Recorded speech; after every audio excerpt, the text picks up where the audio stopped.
Xi Jinping est le fils de Xi Zhongxu, un ancien compagnon de Mao Zedong, l'ex-président de la République populaire de Chine. Après des années passées à ses côtés, Mao Zedong désigne le père de Xi Jinping comme un ennemi du peuple et il est écarté du pouvoir. Le monde privilégié de Xi Jinping s'effondre et il est envoyé dans les champs pour être rééduqué. Pendant ces années, il lit beaucoup et c'est dans les années 1980 qu'il exerce ses premières fonctions au sein du Parti communiste chinois. Aujourd'hui, cet épisode de pauvreté qu'il a vécu est devenu un argument politique. Il dit s'entendre naturellement bien avec les gens normaux.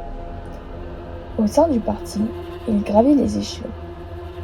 Premier secrétaire du district de Zhengjing, gouverneur de Fujian, secrétaire du parti au Zhejiang, membre du comité permanent du parti, vice-président de la République en 2008, secrétaire général du parti et enfin président de la République le 14 mars 2013. Dès sa nomination, il déploie l'idée du rêve chinois. Il veut faire de la Chine la première puissance mondiale à la place des États-Unis. En 2017, il inscrit sa pensée dans la charte du parti, faisant de lui l'égal de Mao Zedong. Il était le seul à avoir eu son nom sur la charte pendant son mandat. On observe donc un retour en arrière du système politique chinois qui commence à tendre vers une dictature. En effet, en 2018, Xi Jinping s'autoproclame président à vie.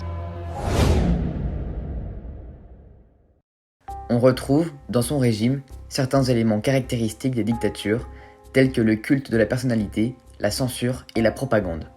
Le président est glorifié de partout, affiches, magnettes, assiettes. Son omniprésence s'observe dans les médias qui sont placés sous contrôle. Il est aussi beaucoup mentionné dans les journaux. Il y a notamment eu une polémique qui a beaucoup fait parler. En effet, Xi Jinping a été comparé à Winnie l'ourson et il a donc censuré ce personnage de dessin animé du web chinois afin qu'il ne nuise pas à son image. Aussi, sur l'application WeChat, si des citoyens critiquent Xi Jinping, la police elle-même vient arrêter le coupable pour l'emprisonner, le juger dans de faux procès et le contraindre à faire des confessions publiques. En effet, il utilise la propagande afin d'affirmer son autorité et d'assurer le bon fonctionnement de son régime. Il impose des confessions forcées qui sont diffusées à la télé dans lesquelles on peut voir des prisonniers forcés d'avouer leurs péchés et à demander pardon pour leurs actes afin d'être libérés de prison dans lesquelles ils sont torturés et maltraités. Il tente aussi d'embrigader la jeune population. Par exemple, le gouvernement voulait que les élèves aient un manuel à l'école appelé « Pensée de Xi Jinping sur le socialisme aux caractéristiques chinoises pour une nouvelle ère ». Pour lutter contre cela, un jeune étudiant, Joshua Wong, crée une organisation d'à peine 130 membres et réussit à faire descendre dans les rues 120 000 personnes pour réclamer l'abandon du projet du gouvernement, voulant rajouter une éducation morale et nationale dans le programme. Ce choix du gouvernement d'utiliser la nouvelle génération était mal vu par les parents qui parlaient alors de lavage de cerveau. Pour accroître son niveau d'autorité, Xi Jinping utilise de nouvelles technologies pour ficher la population par reconnaissance faciale. Cela permet au gouvernement de chasser les criminels, d'identifier le comportement des promeneurs dans les rues, etc. Ce dispositif est un moyen de surveiller le moindre fait et geste de la population.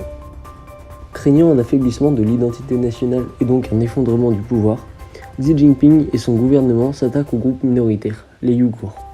Cette ethnie majoritairement présente dans la province de Xinjiang, avec 12 millions de Ouïghours musulmans, subit une campagne de déradicalisation en 2009 avec surveillance poussée. Ils sont traqués par reconnaissance faciale pour qu'ils ne fuient pas le pays. Ils sont interdits de pratiquer la religion musulmane en Chine, à partir de 2014. S'ils enfreignent la loi, le gouvernement les déporte dans des camps de travail dans lesquels ils sont déshumanisés. Ils doivent oublier leur culture, leur langue et leur histoire. En 2018, on compte 1 million de détenus. Depuis peu, le gouvernement contrôle aussi la descendance ouïghour. Les enfants sont placés dans des orphelinats et les femmes sont stérilisées de force. On peut donc parler de génocide, car selon les critères du génocide humain, une entrave aux naissances d'un groupe ethnique est considérée comme un génocide. Pourtant, très peu de pays agissent pour arrêter cette extermination. Au sein même de son gouvernement, Xi Jinping fait du ménage. 140 000 membres du parti ont subi des sanctions pour diverses raisons, ce dont les citoyens sont ravis car cela permet de mettre de côté les personnes nuisibles au bon fonctionnement du pays. Pour conclure, Xi Jinping gouverne son pays sur les bases d'une dictature. Il emploie le culte de la personnalité, la censure, la propagande et même l'embrigadement des jeunes populations, tout en surveillant la population grâce à des millions de caméras placées dans tout le pays.